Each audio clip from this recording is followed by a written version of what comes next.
Versatile Mage. Chapter 360. Threat Elimination Strategy. Relax, Senator Zhu Meng. I believe that you're well aware of the skyscraping snake's capabilities. The situation would be a lot worse if you were to trouble him with such a strong murderous intent. We have to take it slowly, said an aged elder of the magic court with a smile. Enough with the nonsense. You won't be able to make excuses for him this time. Zhu Meng demanded. Make excuses? Why would we need to do that? The black totem snake has been living in this city for God knows how many years. It's his habitat. I seriously don't understand what right we have to drive him away.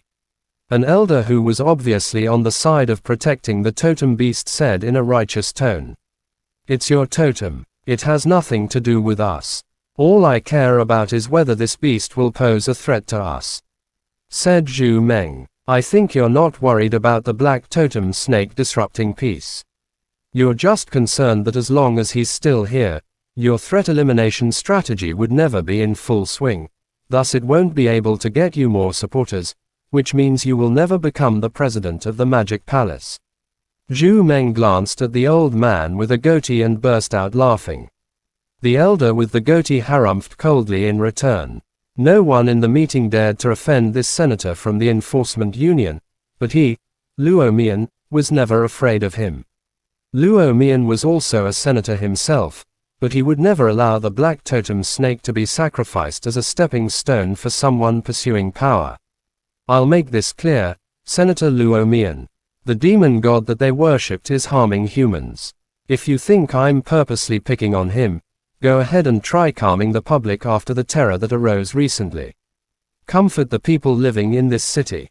I bet you can publicly admit that you're worshipping a gigantic snake, and see what they would think, said Zhu Meng. The guardian of the totem beast, Tang Yu, finally ran out of patience and blurted out, the black totem snake would never harm anyone. How do you prove that the two corpses were his doing? Where did this brat come from? Do you have the right to speak here? A palace guard standing beside Senator Zhu Meng snapped. Zhu Meng cast a glance at Tang Yu and immediately recognized her. He waved his hand, signaling the royal guard to stand down. Everything has to come with the evidence. Don't you think it's hilarious accusing the black totem snake for the deaths of two random corpses you found? Snapped Tang Yu. Tang Yu, enough with that, back off. The head of the magic court, Tang Zheng, rose to his feet and glanced at Zhu Meng. My niece is right.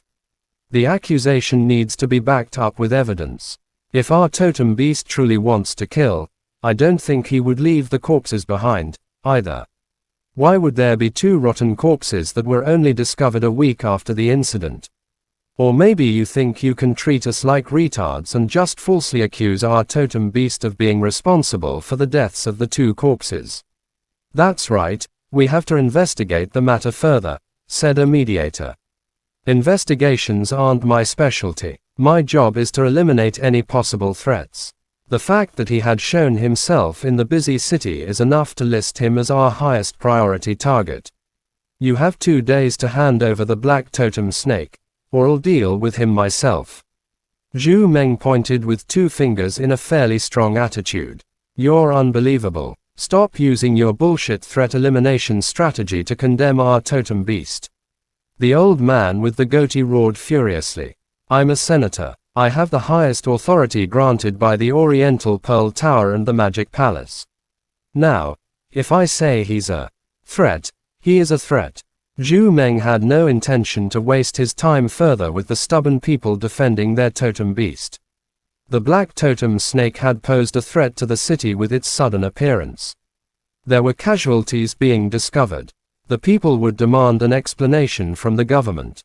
Be it a decree or the will of the people, the black totem snake would be eliminated. Zhu Meng brought his royal guards and left, leaving the room of people speechless.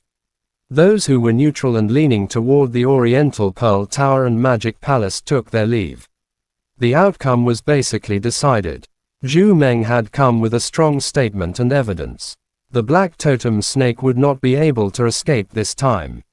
Most of the people attending the meeting had left, with only the head of the magic court, Tang Zheng, the old man with the goatee, Luo Mian, the man with the long black hair, Heiyu, Tang Yu, and Mo Fan remaining.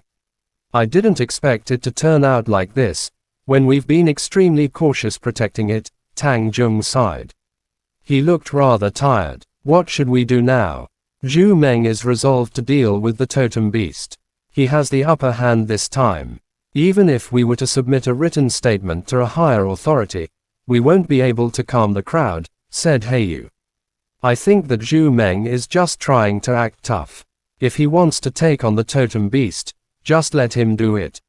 If he could outmatch the black totem snake, he would have already done so ages ago. Why would he wait until today? He's just scared of the totem beast's strength, said Senator Luo Mian, while stroking his goatee.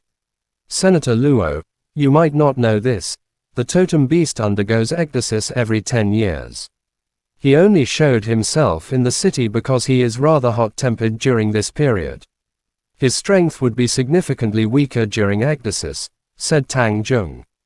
Are you implying that he will be having his ecdysis soon? Luo Mian was stunned. Absolutely. That's troublesome. This Zhu Meng knew how to pick the right time. We think there's a traitor among us, said Heiyu in a soft voice. It was too much of a coincidence. Zhu Meng had been demanding because he was well prepared. It was most likely that the traitor had told Zhu Meng about the ecdysis. Tang Yu, I want you to bring the totem beast away in advance, and find a safe place for him to finish his ecdysis, said Tang Jung. Got it, Tang Yu nodded. I'll be responsible for their safety, then, said Heiyu. Tang Jung shook his head and said, the totem beast is very sensitive during this period. He will be hostile toward any commander-level demon beast or advanced magicians within 20 li of him. Tang Jung is the only person he will allow within this distance. Tang Jung specifically glanced at Mo Fan and immediately saw his cultivation without asking.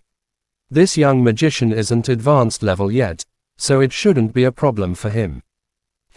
How could we let an outsider be in charge of something so important? Besides, would an intermediate magician be any use to us? The royal guards that Zhu Meng brought are all experts. Heiyu immediately opposed the suggestion. Heiyu, you're wrong about that. This young magician might actually be a great use to us, stated Tang Jung. Mo Fan, naturally, was utterly confused as he listened to the conversation. Chapter end. Please guys like, comment, share, and subscribe.